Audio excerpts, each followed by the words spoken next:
میوانداری بەڕێز شەهریار شەخلەرمان کردو بەڕێزیان پسپۆڕی نەوتن و لەگەڵمانە بن تا بزانین ئایا ئەم جەنگە 40 ڕۆژیە چی بەسەر بازاڕەکان هێنا و زیانەکان چۆن بوون لێکەوتەکانیشی چییە بێ لە داهاتووە و ئەگەر ئەو هێرشانە بکرایە چەند زیانی دیکەیە بوو. بەڕێز شەهریار بەخێر بێ ئەم کاتت باش. باەکسەر ئەو پرسیارم لا دروست بوو بۆ نمونە گەر هێرشەکەی دوێنێ ئەو هەڕەشە گەورەی کە دۆناڵد ترامپ کردبووی بکرایەتە سەر ئێران، بەردۆخی ئێران بە چی ئەگەیشت؟ هەڕەشەکە ئەو بابەتانی کە باسی لێدان لە ژێرخانی ئابووری و ژێرخانی نەوتی ئێران بوو، وێزگەی کارەبای ئێران پردەکانی بەڵێ دەیتوانی بە دڵنیاییەوە کاریگەریەکی زۆر نەرێنی هەبێت لەسەر ئابووری ئێران و تووشی کێشەیەکی گەورەی بکاتەوە. هەر ئێستا دەزانین کە چەند پێترۆکیمیاوی خەزانەکانی مەسفایەک لە تاران، خەزانەکانی گەورەی گواستنەوە و دابشکردنی نەوت لە تاران و لە کەرەج و هەروەها چەند شوێنی دیکە لە پارسی باشوور ئەمانە هەموو گورزیان بەرکەوتووە و ئەمانە هەمووی بۆتە هۆی ئەوەی کە توانای ئێران تا ڕادەیەک بۆ دابشکردنی نەوت و بەرهەمە نەوتیەکان سنووردار ببێ. ئەگەر ئەم هێرشە بکرابایە من پێم وایە وەزعەکە زۆر کارە ساتبارتر دەبێت. باشە ئێستا لەم دۆخەکە شەڕوەستاوە چەند کاتی ئەوێت بە تایبەت کە ئەو هەڕەشەیە جێبەجێ نەکرا وەکو تۆژەڵی کە بەو شێوەیە نەبوو تا ڕادەیەک ئەمریکا ئەو وەستانەیە بوو ئەو ڕێگری هەبوو، بەڵام لەگەڵ ئەوەشدا زەرەر و زیانێکی گەورەی پێگەیاندووە. ئێران چەندی پێویستە بۆی هیچ نەخۆی بگرێتەوە؟ لە پێش شەڕی 12 ڕۆژە ئەو بەراورد و ئەو هەڵسەنگاندنانی کە دەکرا بۆ ئەوەی کە کەرتی نەوت و وزەی ئێران بتوانێت جارێکی کە هەڵسێتەوە و گەشە بکاتەوە بۆ سەرەوەی 500 میلیارد دۆلار دەخەمڵێنرا. ئێستا بەهۆی ئەم کێشانەی کە لە شەڕی 12 ڕۆژە و دواتر لەم شەڕی 40 ڕۆژەیەدا ڕوویداوە ئەمە بە دڵنیاییەوە زیاتر لە 600 میلیارد دۆلاریش لەوانەیە بخەمڵێنێ. دابینکردنی ئەو پارەیە بۆ خۆی کێشەیەک دەتوانێت ببێت کە ساڵانێکی زۆری پێویست بێ بۆ ئەوەی کە نەوت و گازی ئێران جارێک کەوەکو زیانەکەی ئێران ئەتوانین بە 600 میلیارد دۆلار بخەمڵێن؟ زیانەکە لەوانەیە کەمتر لە 100 میلیارد دۆلاریش بێ، بەڵام ئەوەی کە ئێران پێویستی بێت بۆ ئەوەی کە کەرتی نەوت و گازی کە لە ماوەی 40 ساڵی ڕابردوودا بەردەوام سزا و گەماڕۆی لەسەر بووە لە تەکنۆلۆژی ڕۆژی دنیاوە دوا کەوتووە، توانای بەرهەمهێنانی گاز لە وەکو نمونە باس بکەین لە هەر کامێک لە فەیزەکان یا لە بەشەکانی پارسی باشوور زۆر کەمترە لە هاوتای خۆیان لە قەتەر، زۆر جار بۆ یەک لەسەر سێ و یەک لەسەر چواری ئەوانیشە بتوانێت بگاتە ئاستی ستانداردێکی کە لە دنیادا هەیە پێویستی بە 500 میلیارد دۆلار هەبوو. 100 میلیارد دۆلاریش ئەگەر لەو ماوەیە زەرەری بەرکەوت بێ لەلایەکەوە دەزانین لە ساڵی 2025دا فرۆشی نەوتی ئێران لە نێوان 40 بۆ 50 میلیارد دۆلار بووە. چەندی گەڕاوەتەوە چەندی لە دەرێ ماوەتەوە ئەمە بخۆی پرسیارێکە، بەڵام ئەگە حتا بەم 50 میلیارد دۆلارش ئیش بکات چەندی بۆ بودجە بڕوە، چەندی بۆ بەبەرهێنان لە ژێرخانی وزا لە ژێرخانی نەوت و گازی ئێران بتوانێت سرف بکردرێت بۆ خۆی دیسان کێشەیەک دەبێت کە ئەم 500-600 میلیاردی کە پێویستێتی زۆر بە دوا دەخات. لەلایەکی دیکەش ئەوەیە کە ئایا دەتوانرێ دەست بگات بە تەکنۆلۆژی ڕۆژی کۆمپانیا نەوتەکان کە زۆربەیان سەر بە ئەمریکا و سەر بە وڵاتانی ئەوروپا. ئەمە کێشەکەی کاک شەهریار میوانێکی دیکەشمان لەگەڵ ئەویش بەڕێز فەرهاد سلێمان پورەکە بەڕێزیشان ئەوانیش بە هەمان شێوە شارەزای ئابووری ئێرانن. با بزانین لە ڕووی ئەو زیانانەی کە ئێستا باسمان کرد لەگەڵ ئەو هەموو قەیرانەی کە لە ماوەی ڕابردووە لەسەری بووە، سزاکان بە بەردەوامی لەسەری بووە و 40 ڕۆژی ڕێکیشە لە ناو جەنگێکی قورسایە، پێتان وایە کە ئابووری ئێران ئێستا ئەگەر بە ڕێژەیی داینین لە چ ئاستێکە ڕێژەکەی؟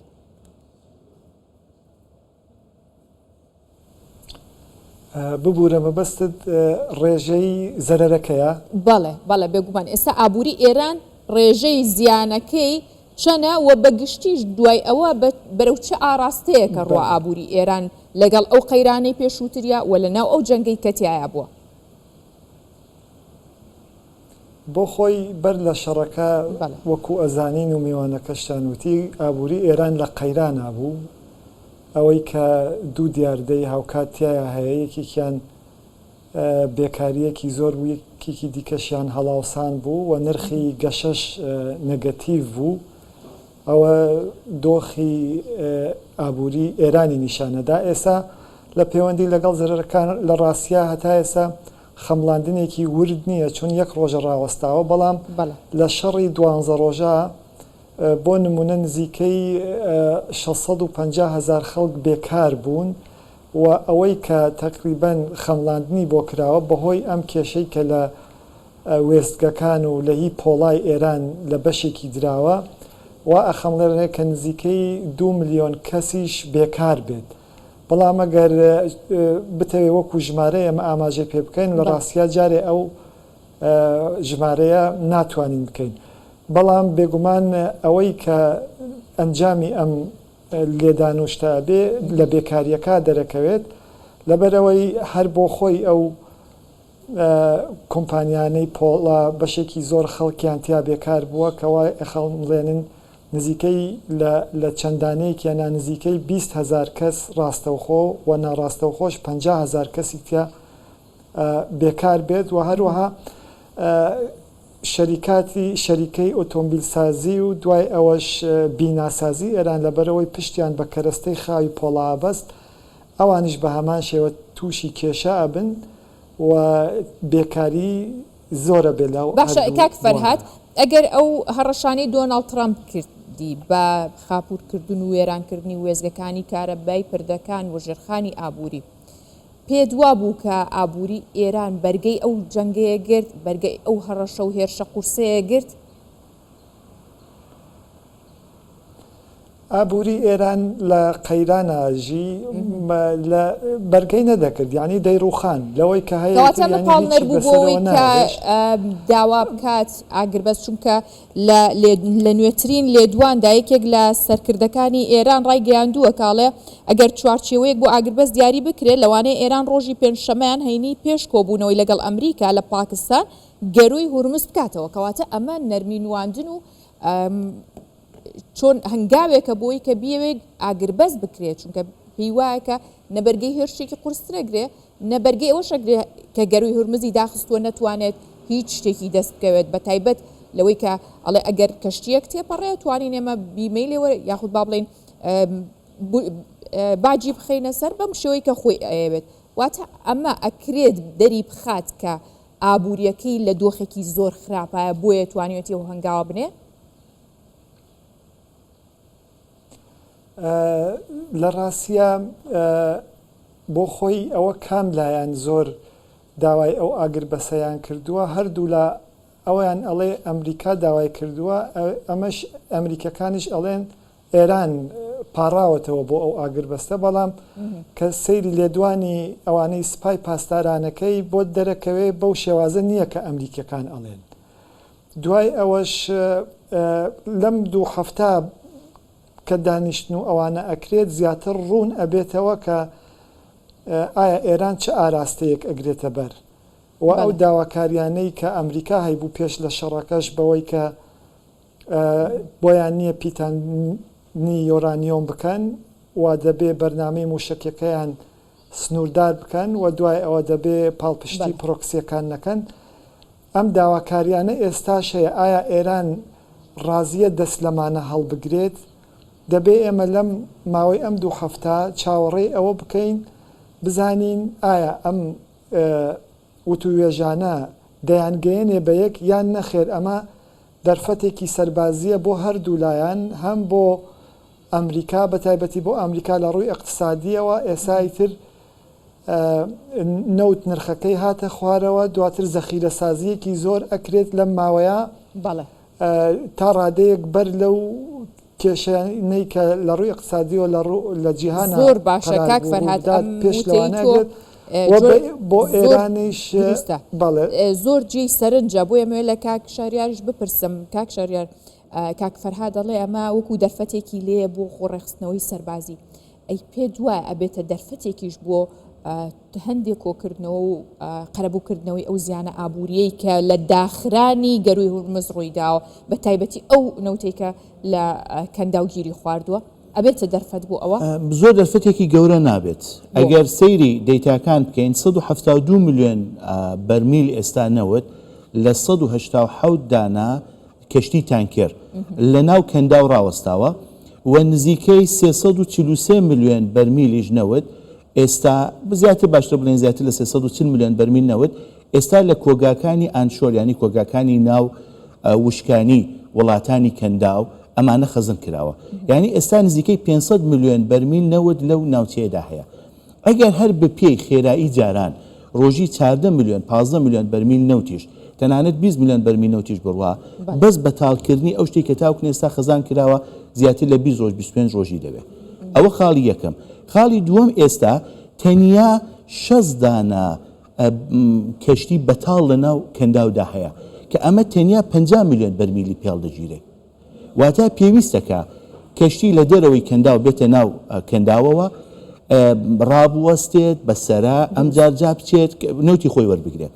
لە لایەکی دیکەوە بۆ بەشێک لە میناکان و بەشێک لە بەندەرەکانی بە تایبەت کوێت کە بۆ بارکردنی نەوت بووە هێرش کراوەتە سەریان و ئەمە بۆتە هۆی ئەوەی کە تاڕادێکی زۆر لە کار بکەون بەحرینیش ئەم کێشەیە هەیە کەواتە توانین بڵین ژێرخانی نەوت و گازی وڵاتانی کەنداو چەند زیانمەند بووە ئەگەر باسی داهاتیشیان لەگەڵی بکەین چون هەموو داهاتیشیان لەگەڵی وەستا بەگشتی بە زیاتر لە 120 میلیارد دلار دەخەمڵێندرێ ئەم بابەتە چۆنە ئەگەر بچینە سەر دەیتاکان وڵاتێکی وەکو قەتەر زیاتر لە 25 میلیارد دلار ئێستا خەمڵاندن دەکرێت کە زەربەی بەرکەوت بێ کە نزیکەی 20 میلیارد دلاری بۆ هەناردەنەکردنە و 5 بۆ 7 میلیارد دلاری بۆ ئەو گورزەیەکە بە تایبەت وەبەر شوێنە گرنگەکانی بەڵێ هەم بەرهەمهێنانی گازی سروشتێکەکەی هەم هەناردەکردنی کەوتووە بەحرین بە ئاستی قەتەر گورزی بەرکەوتووە ئەوش نزیکەی 25 میلیارد کەم 25 میلیاردە ئەوش نزیکەی 5 بۆ 7 میلیاردی بۆ بە تایبەت بۆ بابکۆیە کە مەسفای بابکۆی تاڕادەیەکی زۆر گورزی گەورەی بەرکەوتووە باقیەکەی بۆ ڕاوەستانێتی بەڵام لە هەموو کە زیاتر یەکی ئێران خۆی زەرەرمەند بووە یەکشی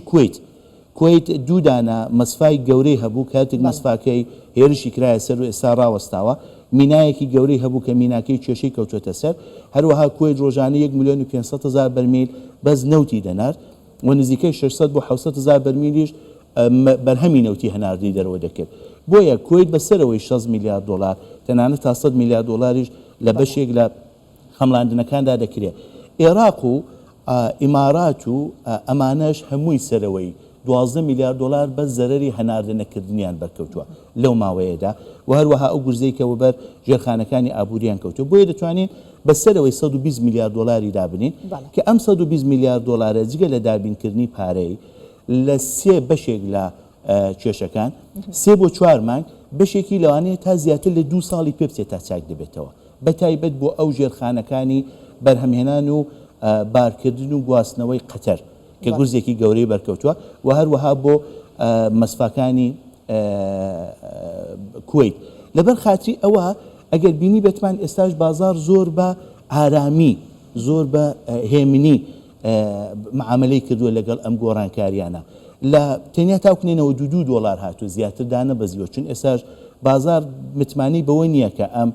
ڕێککەوتنە تا کەنجێ بەردەوام دەبێت و دواتر ئەگەر بەردەوام بێت تا کەنجێ دەتوانێت نرخی نەوت بگەێنێتەوە پێش شەڕەکە چون ئەمە پێت وایە کە بازار ڕاهاتووە لەگەڵ دۆخەکەیە یان خۆی ئامادە کردووە بۆ هەر ینی لەلایەک بۆ هەڕەشەکان و لەلایەکیش بۆ ئاگربەست لە مێژ بوو ئاسایشی وزا و لە مێژ بوو وڵاتانی گەورەی هەناردەکاری نەوەک وەکو سعودیا وەکو ئەمریکا خۆیان ئامادە دەکرد بۆ ڕۆژێکی لەم بابەتە بەڵام بەڕاستی ئەم بەستنی گەوری هورمۆز زۆر زیاتر کاریگەری خستە سەر بازاری وزە بۆ خۆی هەر بۆ جۆری کە ئێستا باسمان کرد نزیکەی 500 میلیۆن بەرمیل واتە 20-25 ڕۆژ نەوت ئەگەر هەموو ڕۆژێک بە زیاترین 12 میلیۆنیش بڕوات یان بگاتە 20کەش 20 میلیۆن بەرمیل نەوتیش لە گەوری هورمزەوە بڕوات ڕۆژانە دیسان 25 ڕۆژی دەوێت نزیک مانگێکی دێ بەس ئەوەی کە تاوکن ئێستا بۆ بەتاڵکرد ڕاستە لە کاتێکە بینین کە ئێستا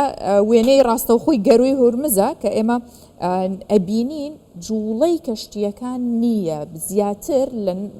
لە ناو کەنارەکان وەستاون یاخود لەو دی و لەو دیوی ئەو دەواازەیە وەستاوە ئەو گەروە وەستاوە کاک فەرهاد بۆچی ئێستا کە گەروی هورموزی دی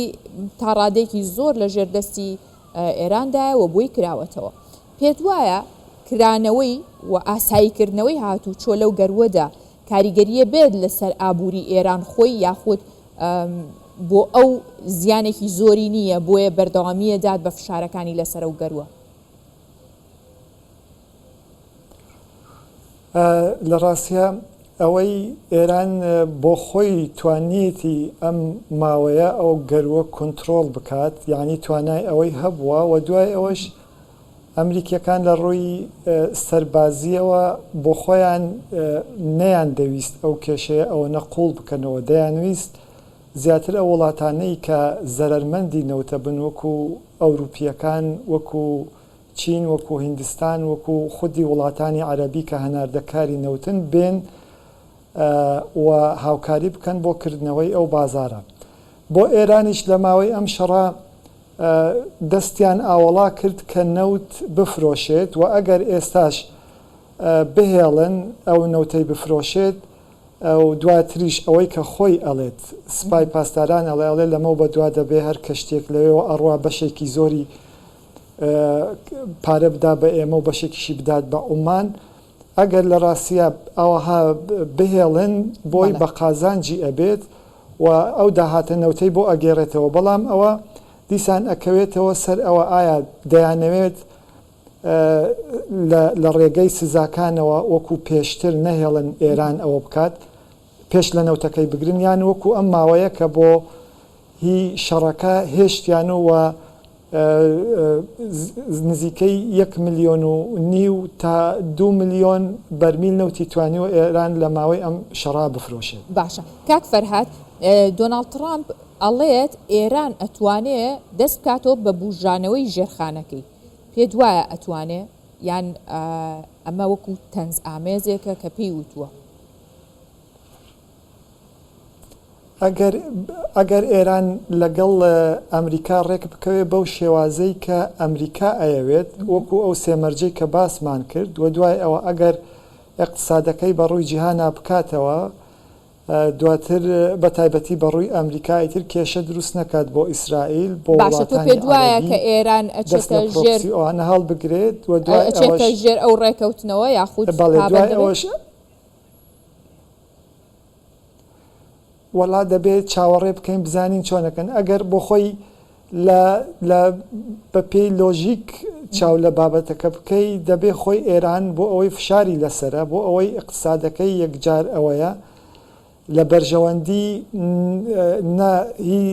سپای پاسداران هەیە نەهی ئێرانیش بۆ خۆی کە چاو لە ئەماکەی دەبێت ڕێک بکەون بەڵام ئەوان هەمیشە